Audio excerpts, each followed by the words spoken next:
Olá pessoal, tudo bem? Sou o Alex, professor de Geografia aqui da equipe do CPV, professor Mário, e nós vamos comentar aí as questões da prova da FUVEST, ok? O professor Mário vai começar com as questões de Geografia do Brasil. Bom, boa noite a todos aí, você que fez a prova agora à tarde aí da FUVEST. A prova que foi muito bem feita, inclusive, e começou na parte de Geografia, né? No final a gente vai comentar um pouquinho aquelas questões interdisciplinares, eu e o professor Alex. Ela começou na 60 com as questões de Geografia do Brasil. Então vamos lá. Bom, a questão 60, inclusive, acho que a única questão da prova que falava um pouquinho sobre geografia física, ele tinha uma imagem, tá? Uma imagem de uma chapada, e perguntava algumas características dessa forma de relevo que temos muito importante no Brasil, chamado chapadas. Que no caso dava a alternativa E, que as chapadas no Brasil sempre estão muito associadas aos climas mais secos, ou seja, por isso mesmo, muito presentes no centro-oeste e também na região nordeste.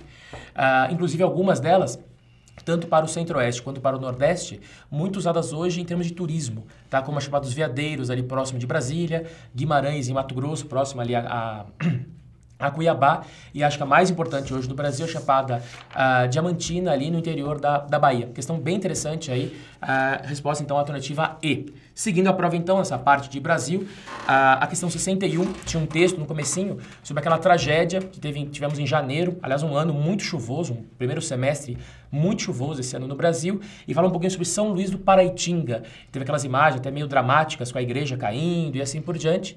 E a pergunta era um pouco maior, não sobre São Luís diretamente, mas sobre aquela área do Vale do Paraíba, ali, paulista principalmente, que falava basicamente o quê? Que a partir da decadência do café, devido à erosão e outros processos naquela região, uma atividade importante que surge a partir daí é a pecuária leiteira, que leva hoje para as cidades do Vale do Paraíba, São José, Guaratinguetá, Taubaté, Paraibuna e a própria São Luís do Paraitinga, a pecuária leiteira, só para leite e também para confecção de laticínios, isso é uma grande atividade econômica importante regional. Então, questão bem interessante, 61, a alternativa C.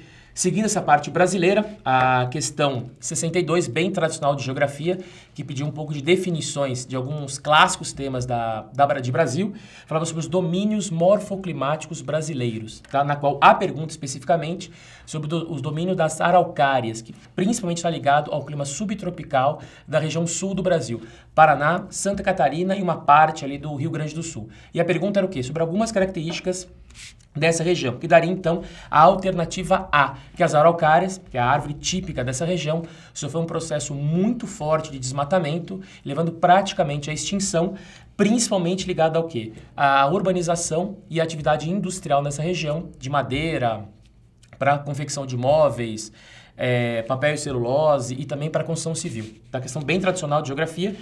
Questão 63, até pegando quase ali um tema muito parecido, também falava de árvores, no caso para o Brasil, uma atividade muito importante na economia brasileira, que é a produção de papel e celulose, tá? O plantio de árvores, principalmente pinos e eucaliptos, para a fabricação de papel e celulose.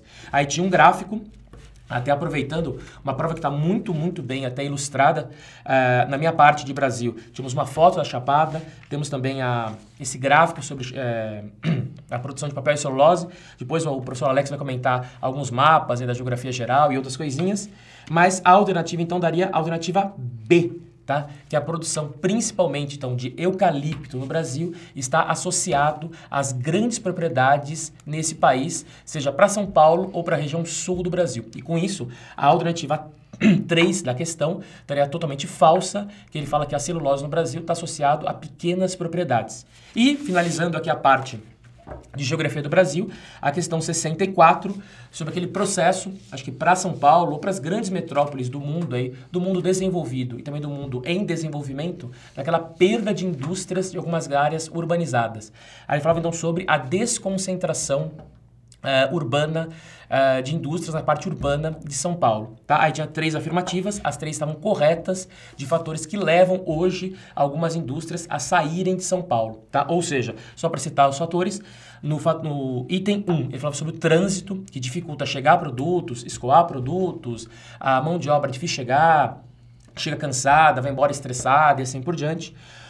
O fator 2, fala que a partir dessa mudança das indústrias para o interior ou para outros estados, o próprio mercado de trabalho tem uma certa mudança, vai saindo do setor secundário, que é a indústria, e se tornando cada vez mais terciário, dedicado ao comércio e à prestação de serviço, também o item correto. E o item 3 fala basicamente o quê? Que um também dos fatores, além de incentivos de outras áreas para atrair indústrias, é que para São Paulo ou para Grande São Paulo, temos uma atuação muito forte de sindicatos, com greves, que pode gerar um custo maior de mão de obra, que leva algumas indústrias a procurar áreas mais baratas para a produção. Bom, então essa foi a prova de Geografia do Brasil, prova muito bem feita, achei bem interessante, alguns temas mais atuais, alguns temas mais tradicionais, mas a parte brasileira muito bem feita, a prova de Geografia do Brasil da prova da FUVEST. Beleza?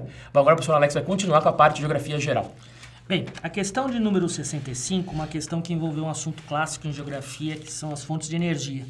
Foi apresentado um gráfico, tá, com os países, Brasil, Estados Unidos, China e Índia, tá, e o aluno deveria indicar quais seriam as fontes de energia, né, que mais utilizadas por esses países. Eram apresentados os números 1, 2 e 3, e o aluno deveria fazer a relação com os países.